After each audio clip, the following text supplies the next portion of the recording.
Hello, ನಮಸ್ತೆ students, welcome back to Anticlo coaching academy. ನಾನು Nikhilesh, ಆಂಟಿಕ್ಲೋ coaching ಅಕಾಡೆಮಿಯಿಂದ. Students, ಈ ಒಂದು ವಿಡಿಯೋದಲ್ಲಿ ನಾನು ನಿಮ್ಗೆ ನೀವು ಎಷ್ಟು ಸ್ಕೋರ್ ಮಾಡಬೇಕು, ಇವಾಗ ಬೋರ್ಡಿಗೆ ಹೇಗೆ ಟಾರ್ಗೆಟ್ ಮಾಡಬೇಕು. ಆಲ್ರೆಡಿ ನಿಮ್ಗೆ ಇನ್ನೊಂದು ಸ್ವಲ್ಪ ದಿನದಲ್ಲಿ ಬೋರ್ಡ್ ಎಕ್ಸಾಮ್ ಸ್ಟಾರ್ಟ್ ಆಗುತ್ತೆ. That too physics, chemistry, mathematics ನಿಮ್ಮ CET ರ್ಯಾಂಕಿಗೆ ತುಂಬಾ ಇಂಪಾರ್ಟೆಂಟ್ ಆಗುತ್ತೆ.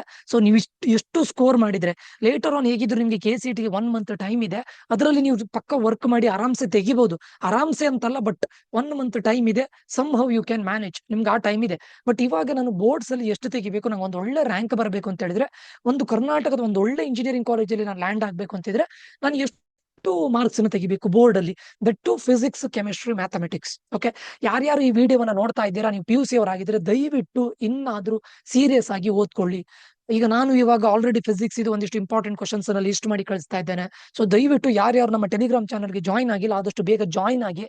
ಅಲ್ಲಿ ನಾನು ಇಂಪಾರ್ಟೆಂಟ್ ಕ್ವಶನ್ಸ್ ಅನ್ನ, ಪ್ರೀವಿಯಸ್ ಇಯರ್ ಕ್ವಶನ್ ಪೇಪರ್ಸ್ ಅನ್ನ, ಆನ್ಸರ್ಸ್ ಅನ್ನು ಸೆಂಡ್ ಮಾಡ್ತೇನೆ. ದಯವಿಟ್ಟು ಜಾಯ್ನ್ ಆಗಿ. ಓಕೆ, ಸೊ ಎಲ್ರಿಗೂ ಏನ್ ಹೇಳ್ತಾ ಇದ್ದೇನೆ ಕೇಳಿದ್ರೆ, ನಿಮ್ಮ ಬೋರ್ಡ್ ಮಾರ್ಕ್ಸ್ 50% ವೆಯ್ಟೇಜ್ ಅನ್ನ ತಗೊಳ್ಳುತ್ತೆ. ಸೊ ನೆಗ್ಲೆಕ್ಟ್ ಮಾಡಬೇಡಿ. ಓಕೆ, ಸೊ ಮತ್ತೆ ನೀವು ಒನ್ಸ್ ಆಫ್ಟರ್ ಬೋರ್ಡ್ ಆದ್ಮೇಲೆ ಮತ್ತೆ ನಾನು ಬೇಕು ಅಂದ್ರೆ ಸಿಗೋದಿಲ್ಲ. ಸರ್ ಇಲ್ಲ, ನಂಗೆ ಸೆಕೆಂಡ್ ಎಕ್ಸಾಮ್ ಇದೆ. ಬಟ್ ಏನ್ ಗೊತ್ತುಂಟು ಸ್ಟೂಡೆಂಟ್ಸ್, ಪ್ರಾಬ್ಲಮ್ ಏನು ಅಂತ ಹೇಳಿದ್ರೆ, ಸೆಕೆಂಡ್ ಎಕ್ಸಾಮ್ ಓಕೆ, ನೀವು ಸೆಕೆಂಡ್ ಎಕ್ಸಾಮ್ ಬರೆದ್ರೆ ನಿಮ್ಗೆ ಒಳ್ಳೆ ಮಾರ್ಕ್ಸ್ ಬಂದು ಅದು CETಗೆ ಕನ್ಸಿಡರ್ ಆಗ್ಬಹುದು. ಲಾಸ್ಟ್ ಇಯರ್ ಮಾಡಿದ್ದಾರೆ, ಈ ವರ್ಷನೂ ಮಾಡಬಹುದು. ಬಟ್ ಪ್ರಾಬ್ಲಮ್ ಏನಂತ ಕೇಳಿದ್ರೆ, ನೀವು ಯಾವಾಗ ಆ ಸೆಕೆಂಡ್ ಬೋರ್ಡ್ ಎಕ್ಸಾಮ್ ಕಾನ್ಸಂಟ್ರೇಟ್ ಮಾಡ್ಲಿಕ್ಕೆ ಹೋದ್ರೆ, ಅವಾಗ ನಿಮ್ಗೆ CETಗೆ ಕಾನ್ಸಂಟ್ರೇಟ್ ಮಾಡ್ಲಿಕ್ಕೆ ಆಗೋದಿಲ್ಲ. ನೀವು ಯಾವ ರೀತಿ ಇರಬೇಕು ಅಂತ ಕೇಳಿದ್ರೆ, ಈಗ ಫಸ್ಟ್ ಬೋರ್ಡ್ ಎಕ್ಸಾಮ್ ಆಗಿದ್ದು ಇಮಿಡಿಯೇಟ್ ಆಗಿ ನಿಮ್ಮ ತಲೆಯಲ್ಲಿ ಕಂಪ್ಲೀಟ್ KCET, ಕಂಪ್ಲೀಟ್ಲಿ KCETನು ಯಾವ್ದು ಕಾಂಪಿಟೇಟಿವ್ ಎಕ್ಸಾಮ್ ಬರೀತೀರೋ ಅದು. ಸೊ ಆ ತರ ಇರಬೇಕು. ಅದಕ್ಕೋಸ್ಕರ ಈ ವರ್ಷದ ಬೋರ್ಡ್ ಎಕ್ಸಾಮ್ ಅನ್ನ ದಯವಿಟ್ಟು ಒಳ್ಳೆ ರೀತಿಯಲ್ಲಿ ಮಾಡಿ. ಓಕೆ, ಸೊ ಇದು ಲಾಸ್ಟ್ ಇಯರ್ ನಾನು ಎವ್ರಿ ಇಯರ್ ಕೌನ್ಸಿಲಿಂಗ್ ಕೊಡ್ತೇನೆ ಆನ್ಲೈನ್ ಅಲ್ಲಿ. ಇದು ನಂದು 3rd ಇಯರ್. ಆಲ್ರೆಡಿ 2 ಬ್ಯಾಚ್ ಅನ್ನು ಕೊಟ್ಟಿದ್ದೇನೆ ಆನ್ಲೈನ್ ಅಲ್ಲಿ. ನಾನು ಹೇಳ್ತಾ ಇರೋದು 2019 ಇಂದ ಕೌನ್ಸಿಲಿಂಗ್ ಕೊಡ್ತಾ ಬಂದಿದ್ದೇನೆ.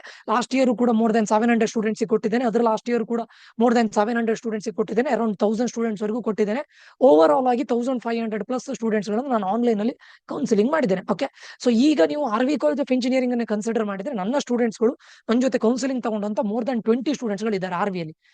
ಆಲ್ಮೋಸ್ಟ್ ಹೆಚ್ಚಿನ ಸ್ಟೂಡೆಂಟ್ಸ್ ಗಳು computer science and it's allied branches ಅಲ್ಲಿ ಇದ್ದಾರೆ. ಕೆಲವೊಂದಿಷ್ಟು ಸ್ಟೂಡೆಂಟ್ಸ್ ಗಳು ಮೆಕ್ಯಾನಿಕಲ್ ಇದ್ದಾರೆ, EC ಅಲ್ಲಿ ಇದ್ದಾರೆ. ಟೋಟಲ್ ಒಂದು 25-30 ಸ್ಟೂಡೆಂಟ್ಸ್ ಗಳು ಇದ್ದಾರೆ.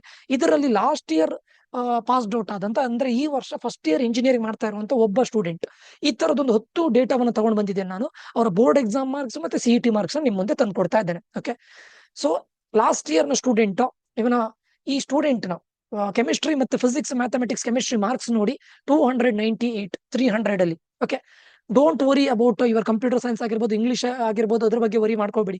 PCM ಮೇಜರ್ ಆಗುತ್ತೆ. ಓಕೆ, ಸೊ ಅದರಲ್ಲಿ ಮಾರ್ಕ್ಸ್ ನೋಡಿ 298, ಆಲ್ಮೋಸ್ಟ್ 99 ಪಾಯಿಂಟ್ ಸಮಥಿಂಗ್, ಸರಿನಾ? ಅಂಡ್ KCET ಮಾರ್ಕ್ಸ್ ನೋಡಿ ಈಚೆ ಕಡೆ ಇದೆ ನೋಡಿ.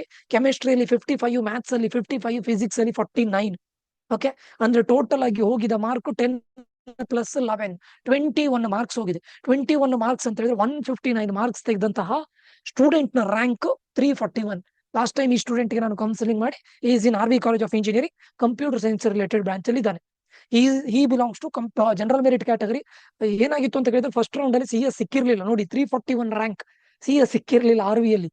CS ವಿತ್ AIML ಆಗಿತ್ತು, ಅದಾದ ನಂತರ CS ಸಿಕ್ಕಿದ್ದು.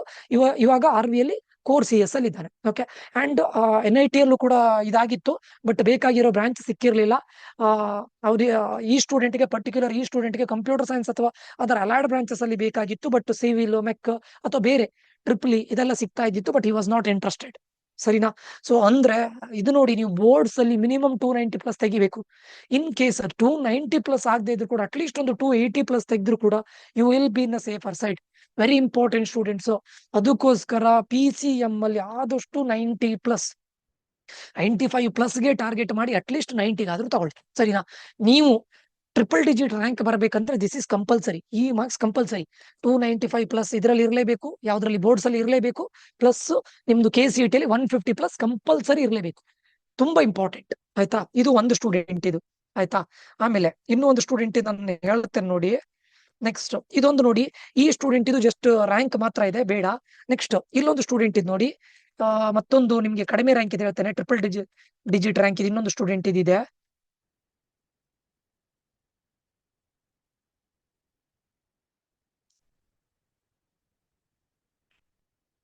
ಯಾ, this is, she is also studying in RVCE. ಇವಳು ಕೂಡ RVCE ಅಲ್ಲಿ ಇದ್ದಾಳೆ. CS ವಿತ್ AIML ಬ್ರಾಂಚ್ ಅಲ್ಲಿ ಇದ್ದಾಳೆ. ಈ ಸ್ಟೂಡೆಂಟ್ ಕೂಡ, ಈ ಸ್ಟೂಡೆಂಟಿನ ಅಣ್ಣನು ಕೂಡ ನನ್ನ student. Is also studying in RVC, is in second year ನಾವು. She is studying in RVC first year. Okay, ಇಬ್ಬರಿಗೂ ನಾನೇ ಕೌನ್ಸಿಲಿಂಗ್ ಕೊಟ್ಟಿದ್ದು. He is in cyber security. he is in cyber security. No, he is in computer science. She is in computer science with AIML. ಇವಳದ್ದು ಈ student ಇದು engineering rank KCET 742 ಇದ್ದಿತ್ತು.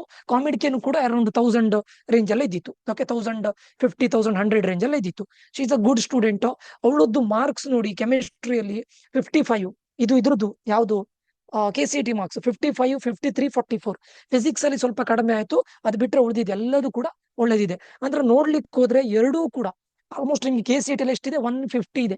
ಇವಳದ್ದು board marks ಕೂಡ around 299 plus ಇದೆ. Okay, so ನೀವು boards ಅಲ್ಲಿ ಈ ತರ marks ತೆಗೆದು KCET ಅಲ್ಲೂ ಇದೇ ತರ ತೆಗಿಬೇಕು. KCET ಅಲ್ಲಿ ನೀವು ಟ್ರಿಪಲ್ ಡಿಜಿಟ್ ಬರ್ಬೇಕಂತ ಹೇಳಿದ್ರೆ 150 ತೆಗಿಲೇಬೇಕು. Okay, 150 plus ತೆಗಿಲೇಬೇಕು. ಯಾಕೆ ಇವಳದು ಸರ್ 700 ಹೋಯ್ತು ಯಾಕಂತ ಕೇಳಿದ್ರೆ, ಇವಳದ್ದು ಅವಂದು 159 ಇದ್ದಿತ್ತು. ಇವಳದ್ದು ಈ ಸ್ಟೂಡೆಂಟ್ ಆಕ್ಚುಲಿ 140, 145, 149, 152 ಆಗುತ್ತೆ. 7 ಮಾರ್ಕ್ಸ್ ಕಡಿಮೆ ಇದೆ. ಅದಕ್ಕೋಸ್ಕರ ಒಂದು 300, 400 ರ್ಯಾಂಕ್ ವೇರಿ ಆಗಿದೆ. ಸರಿನಾ? ಇದು ಇನ್ನೊಂದು student, she is in RVC. Okay, so ಮತ್ತೊಂದು ಸ್ಟೂಡೆಂಟ್ಸ್ ನಾನೀಗ ನೆಕ್ಸ್ಟ್ KCET ಕ್ರಾಶ್ ಕೋರ್ಸ್ ಅಂತ ಮಾಡ್ತೇನೆ. ಕ್ರಾಶ್ ಕೋರ್ಸ್ ಅಲ್ಲಿ ನಿಮಗೆ ಶಾರ್ಟ್ ಕಟ್ ಟ್ರಿಕ್ಸ್ ಹೇಳಿಕೊಡ್ತೇನೆ. ಮತ್ತು 15 ವರ್ಷದ all previous year question paper, CET previous year question papers ನ ಸಾಲ್ವ್ ಮಾಡಿ, ಓನ್ಲಿ ಕ್ವಶನ್ ಪೇಪರ್ ನ ಸಾಲ್ವ್ ಮಾಡೋದಿಲ್ಲ, ಯಾವ ಟಾಪಿಕ್ ಮೇಲೆ ಅವ್ರು ಕ್ವಶನ್ ಕೇಳ್ತಾ ಇದ್ದಾರೆ, ಸೊ ನೀವು ಆ ಟಾಪಿಕ್ ಅಲ್ಲಿ ಏನನ್ನ ಕಲಿಬೇಕು ಅನ್ನೋದನ್ನ ಕಂಪ್ಲೀಟ್ ನಾವು ಹೇಳಿಕೊಡ್ತೇವೆ. ಅದು ಪೇಯ್ಡ್ ಕ್ರಾಶ್ ಕೋರ್ಸ್ ಇರುತ್ತೆ, ಅದಕ್ಕೆ ಜಾಯ್ನ್ ಆಗ್ಬಹುದು ನೀವು. ಅದನ್ನ ನಾನು ಇದು ಮಾಡ್ತೇನೆ, ಏನು ಶಾರ್ಟ್ಲಿ ಅದ್ರ ಬಗ್ಗೆ ವಿಡಿಯೋನ ಮಾಡ್ತೇನೆ.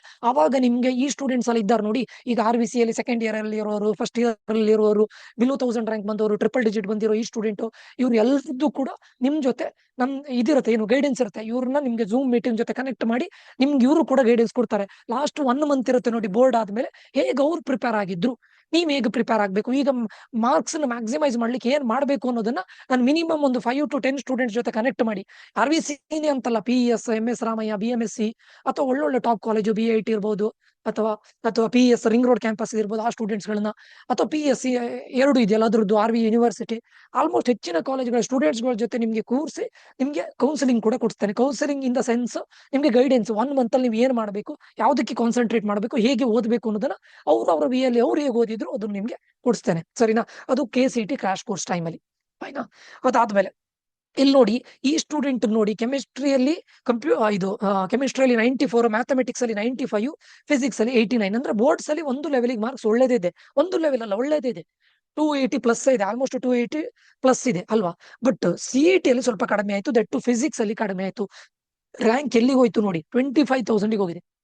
ಸರಿನಾ? ಸೊ ಅದಕ್ಕೋಸ್ಕರ ನಾನು ಹೇಳೋದು, ಫಸ್ಟ್ ಬೋರ್ಡ್ಸ್ ಅಲ್ಲಿ ತೆಗಿನಿ, ಆಮೇಲೆ ನಿಮ್ಗೆ ಏನು KCET ಗೆ ನಿಮ್ಗೆ ಇದು ಬರುತ್ತೇನೋ, ಕಾನ್ಫಿಡೆನ್ಸ್ ಬರುತ್ತೆ. ಅದಕ್ಕೆ ಬೋರ್ಡ್ಸ್ ಅಲ್ಲಿ ಅಟ್ಲೀಸ್ಟ್ 280 ಪ್ಲಸ್ ಗೆ ಟಾರ್ಗೆಟ್ ಮಾಡಿ ಪ್ಲೀಸ್. ಓಕೆ, ಮತ್ತೆ ಲಾಸ್ಟ್ ಇಯರ್ ಇದೇ ಮಾರ್ಕ್ಸ್ ಗೆ ಲಾಸ್ಟ್ ಇಯರ್ ರ್ಯಾಂಕ್ ಆಲ್ಮೋಸ್ಟ್ ನನ್ನ ಪ್ರಕಾರ ಒಂದು 15,000 ಒಳಗಡೆ ಬರ್ತಾ ಇದ್ದಿತ್ತು. ಓಕೆ, ಬಟ್ ಲಾಸ್ಟ್ ಇಯರ್ ಅಂತ ಹೇಳಿದ್ರೆ ಪ್ರೀವಿಯಸ್ ಅಲ್ಲ, ಪ್ರೀವಿಯಸ್ ಟು ಪ್ರೀವಿಯಸ್ ಇಯರ್. ಅದೇ ಪ್ರೀವಿಯಸ್ ಇಯರ್ ಅಲ್ಲಿ ಕ್ವಶನ್ ಪೇಪರ್ ಸ್ವಲ್ಪ ಈಸಿ ಆಗಿತ್ತು CET ಇದು, ಅದಕ್ಕೋಸ್ಕರ ರ್ಯಾಂಕ್ ತುಂಬಾ ವೇರಿಯೇಷನ್ ಆಗಿದೆ. ಸೊ ರ್ಯಾಂಕ್ ಅನ್ನೋದು depends on question paper. Okay, so ನಿಮ್ಮ KCET ಕ್ವಶನ್ ಪೇಪರ್ ಮೇಲೆ ಡಿಪೆಂಡ್ ಆಗಿರುತ್ತೆ. ರ್ಯಾಂಕ್ ನಾವು ಪ್ರಿಡಿಕ್ಟ್ ಮಾಡ್ಲಿಕ್ಕೆ ಆಗೋದಿಲ್ಲ, ಬಟ್ ಆದ್ರೂ ಕೂಡ ನಾನು ಪ್ರೀವಿಯಸ್ ಇಯರ್ ಡೇಟಾವನ್ನ ತಗೊಂಡು ನಾನು ಲಾಸ್ಟ್ ಇಯರ್ ನಾನು ಮೋರ್ ದನ್ 600 ಸ್ಟೂಡೆಂಟ್ಸ್ ಗೆ ಕೌನ್ಸಿಲಿಂಗ್ ಕೊಟ್ಟಿದ್ದೇನೆ. ಅವ್ರದ್ದೆಲ್ಲ ಡೇಟಾವನ್ನ ಎಕ್ಸೆಲ್ ಶೀಟ್ ಗೆ ಹಾಕೊಂಡು ಒಂದು ಮಾಡೆಲ್ ಅನ್ನ ಇದು ಮಾಡ್ತಾ ಇದ್ದೇನೆ. ಅದು ರ್ಯಾಂಕ್ ಪ್ರಿಡಿಕ್ಟರ್ ಅಂತ. ಅಂದ್ರೆ ನಿಮ್ಮ KCET ಮಾರ್ಕ್ಸ್ ಮತ್ತೆ ಬೋರ್ಡ್ ಮಾರ್ಕ್ಸ್ ಅನ್ನ ಇದು ಮಾಡಿ ಒಂದು ಪ್ರಿಡಿಕ್ಟರ್ ನ ಡಿಸೈನ್ ಮಾಡ್ತೇನೆ. ಅದನ್ನ ಎಲ್ರಿಗೂ ಕೊಡ್ತೇನೆ. ನಮ್ಮ ಇದ್ರದ್ದು ಟೆಲಿಗ್ರಾಮ್ ಚಾನಲ್ಗೆ ಜಾಯ್ನ್ ಆಗಿ ಅದನ್ನು ಕೊಡ್ತೇನೆ. ಸರಿನಾ? ಸೊ ಓವರ್ ಆಲ್ ಆಗಿ ನಾನು ನಿಮ್ಗೆ ಏನ್ ಹೇಳ್ತೇನೆ ಕೇಳಿದ್ರೆ, ಒಂದು ಒಳ್ಳೆ ರ್ಯಾಂಕ್ ಬರಬೇಕು ಅಂತಿದ್ರೆ, ಈಗ ಇಲ್ಲಿ ನೋಡಿ 16,657 ಬಂದಿರೋ ಸ್ಟೂಡೆಂಟ್ಸ್ ನ ಬೋರ್ಡ್ ಮಾರ್ಕ್ಸ್ ನೋಡಿ, 96, 94, 72. ನೋಡಿ, ಈ ಒಂದು KCET ಮಾರ್ಕ್ಸ್ ಒಳ್ಳೆ ಇದೆ, ಬೋರ್ಡ್ ಮಾರ್ಕ್ಸ್ ಒಳ್ಳೆ ಇದೆ, ಎಕ್ಸೆಪ್ಟ್ ಕೆಮಿಸ್ಟ್ರಿ ಬೋರ್ಡ್ ಅಲ್ಲಿ ಇವನು 90 ಪ್ಲಸ್ ತೆಗೆದಿದ್ರೆ, ಈ ಸ್ಟೂಡೆಂಟ್ ಪರ್ಟಿಕ್ಯುಲರ್ಲಿ ಈ ಸ್ಟೂಡೆಂಟ್ 90 ಪ್ಲಸ್ ಕೆಮಿಸ್ಟ್ರಿಯಲ್ಲಿ ತೆಗೆದಿದ್ರೆ ಇವನ ರ್ಯಾಂಕ್ ಅರೌಂಡ್ 7,000 ವರೆಗೆ ಬರ್ತಾ ಇತ್ತು, 7-8,000 ಒಳಗಡೆ ಬರ್ತಾ ಇತ್ತು. Okay, but this is good rank, actually good rank. Boards ಅಲ್ಲಿ ಕೆಮಿಸ್ಟ್ರಿಯಲ್ಲಿ 74 ತೆಗೆದು ಮಾರ್ಕ್ಸ್ ರ್ಯಾಂಕ್ ಎಲ್ಲಿಗೆ ಹೋಗಿದ್ದೆ ನೋಡಿ, because the CET marks is very good. Even boards ಅಲ್ಲಿ ಫಿಸಿಕ್ಸ್ ಒಳ್ಳೆ ಮಾರ್ಕ್ಸ್ ಇದೆ, ಮ್ಯಾಥ್ಸ್ ಒಳ್ಳೆ ಮಾರ್ಕ್ಸ್ ಇದೆ, ಬಟ್ ಬಿಕಾಸ್ ಆಫ್ ಕೆಮಿಸ್ಟ್ರಿಯಲ್ಲಿ ಇನ್ನೊಂದು 15-20 ಮಾರ್ಕ್ಸ್ ಇನ್ಕ್ರೀಸ್ ಆಗಿದ್ರೆ ಅವನ ರ್ಯಾಂಕ್ ಪಕ್ಕ ಒಂದು 7-8,000 ಬರ್ತಾ ಇತ್ತು. ಸೊ ನೀವು ಮಾಡ್ಕೊಳ್ಬೇಡಿ. ಅದಂತರ ಎನಿವೆ KCET ನಮ್ ಕ್ರಾಶ್ ಕೋರ್ಸ್ ಜಾಯ್ನ್ ಆದ್ರೆ ನಾನು ಎಲ್ಲದನ್ನು ನಮ್ಮ ಸ್ಟೂಡೆಂಟ್ಸ್ ಗಳ ಜೊತೆನೂ ಮಾತಾಡ್ತೇನೆ, ಪ್ಲಸ್ ನೀವು ಹೇಗ್ ಓದಬೇಕು ಮತ್ತೆ ಶಾರ್ಟ್ ಕಟ್ ಟ್ರಿಕ್ಸ್ ಕೂಡ ನಾವು ಹೇಳಿ ಕೊಡ್ತೇನೆ. ಸರಿ ಡೇಟಾ, ಬಟ್ ನಾನು ಎಲ್ರಿಗೂ ಹೇಳೋದು 295+ ಗೆ ಟಾರ್ಗೆಟ್ ಮಾಡಿ, ಅಟ್ ಲೀಸ್ಟ್ 280+ ದಯವಿಟ್ಟು, ಓಕೆ, ಅಥವಾ 270+. ವರ್ಸ್ಟ್ ಕೇಸ್ 270+ ಆದ್ರೂ ಹೋಗಿ, ಯಾಕಂದ್ರೆ once after KCET I mean boards ಆದ್ಮೇಲೆ KCET ನೀವು ಆರಾಮ್ಸೆ ಮಾಡ್ಕೊಳ್ಬಹುದು. ಓಕೆ ಓಕೆ ಸ್ಟೂಡೆಂಟ್ಸ್, ಇದಿಷ್ಟು ಈ ವಿಡಿಯೋದಲ್ಲಿ ಆಗಿರುತ್ತೆ. ಈ ವಿಡಿಯೋ ನಿಮಗೆ ಇನ್ಫಾರ್ಮೇಟಿವ್ ಆಗಿದೆ ಅಂತ ಅನ್ಕೊಳ್ತೇನೆ. ಇನ್ಫಾರ್ಮೇಟಿವ್ ಆಗಿದ್ರೆ ಲೈಕ್ ಮಾಡೋದನ್ನ ಮರಿಬೇಡಿ, ಶೇರ್ ಮಾಡಿ, ಸಬ್ಸ್ಕ್ರೈಬ್ ಮಾಡೋದನ್ನ ಮರಿಬೇಡಿ ಅಂತ ಹೇಳ್ತಾ ಇಲ್ಲಿಗೆ ಈ ವಿಡಿಯೋ ಎಂಡ್ ಮಾಡ್ತಾ ಇದ್ದೇನೆ. ಮುಂದಿನ ವಿಡಿಯೋದಲ್ಲಿ ಮತ್ತೆ ಸಿಗ್ತೇನೆ. Until that, love you all, bye, take care students.